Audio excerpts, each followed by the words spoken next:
नमस्कार, स्वातीस कॉर्नरमध्ये आपले स्वागत आहे. आज आपण बनवणार आहोत मायक्रोनी किंवा आपण पास्ताही म्हणू त्याला.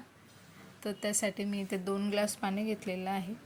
हे पाणी आपल्याला चांगलं उकळून घ्यायचं आणि थोडंसं त्याच्यात मीठ टाकून घेते मी, कारण की आपल्याला नंतर मीठ टाकायचं काम नाही राहणार. जेव्हा आपण जो पास्ता आहे तो त्याच्यात उकळल्यावर त्याला मीठ पूर्ण लागून जाईल. आता पाणी पूर्णपणे उकळलेलं आहे. यामध्ये आपण 1 कप म्हणजे जो मेजरमेंटचा कप असतो तो 1 कप मी पास्ता घेतलेला होता. तर हे शिजलं की नाही पाहायचं आहे आपल्याला. चांगलं पाणी उकळलं, कमीत कमी 5 ते 7 मिनटं लागले मला हे शिजवायला. फुल गॅसवर शिजवून घेतल्यानंतर आपण हे एका चाळणीत काढून घेऊ. पाणी नाही राहिलं पाहिजे त्याच्यात. आता हे गरम पाण्यातून काढल्यावर असं चिकट होईल व हे चिटकल असं होऊ शकते. त्यासाठी आपण इथे थोडं थंड पाणी टाकून घेऊ त्याच्यावर आणि ते पूर्णपणे खाली ठेवून देऊ, कारण की राहिलेलं पाणीसुद्धा त्याचं निथळून जाईल. आता गॅसवर कढई पुन्हा ठेवली मी. त्यामध्ये थोडंसं तेल टाकलं, थोडंसं जिरं. तुम्हाला पाहिजे असेल तर टाका, मला आवडते म्हणून मी टाकलं.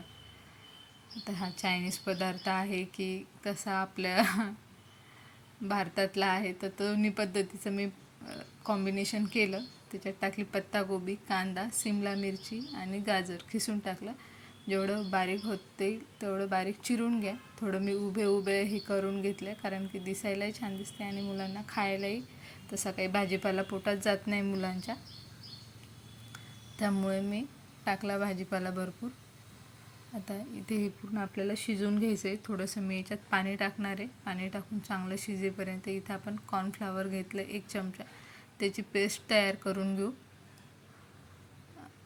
ते थोडंसं घट्टपणा आपल्याला जे आपण याच्या सॉस वापरणार आहे त्या सॉसला थोडा घट्टपणा यायसाठी आणि थोडंसं पाणी टाकावंच लागते, कारण की भाजीपाला वगैरे सर्व असल्यामुळे ते एकदम कोरडं नाही खाल्लं जात. तर आपण तिथे कॉर्नफ्लॉवरचं पाणी टाकून घेऊ. बघा, हे गरम जर ठेवलं असतं तर पूर्ण चिटकलं असतं.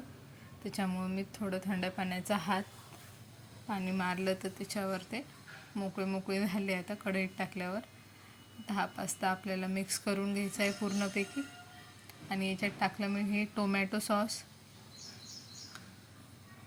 हा भरपूर प्रमाणात टाकू शकता, कारण की मुलांना आवडतं. पण माझा हा मिक्स आहे, पूर्ण गोडवाला नाही, तिखट आणि गोड असा आहे.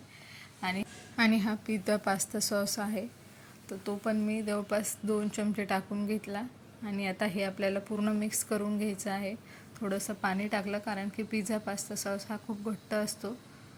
तो खाली तुम्ही वाटेतही पाणी टाकून मिक्स करून टाकला तरी चालेल, पण मी याच्यात पाणी टाकलं, कारण की थोडं हे पण सॉफ्ट झालं पाहिजे, मुलांना खायला आवडलं पाहिजे. आणि इथे टाकते मी सोया सॉस. हा सोया सॉस आपल्याला 1 चमचा टाकून घ्यायचा आहे, जवळपास पोहे खायच्या चमच्याने सांगते मी. आणि याचं आता पूर्ण मिक्स करून घेतल्यावर वाफ येऊ दिली. आणि हे जे कॉर्नफ्लॉवरचं पाणी आहे ते पण टाकून घेतलं मी. खाली थोडंसं लागत होतं, कारण की पूर्ण कोरडं झालं होतं ते. तर आता हे आपण टाकून घेतले. इथे मी मिरेपूड टाकली, थोडीशी चायनीज टेस्ट येण्यासाठी, कारण की आपण याच्यात सोया सॉस टाकलेला होता. लसणाचा वापर न केल्यामुळे मी इथे लसणाची जी पात असते ती बारीक चिरून टाकते, कारण की याचाही स्वाद खूप छान लागतो. आणि अशा प्रकारे मायक्रोनी किंवा पास्ता आपण तयार केला आहे.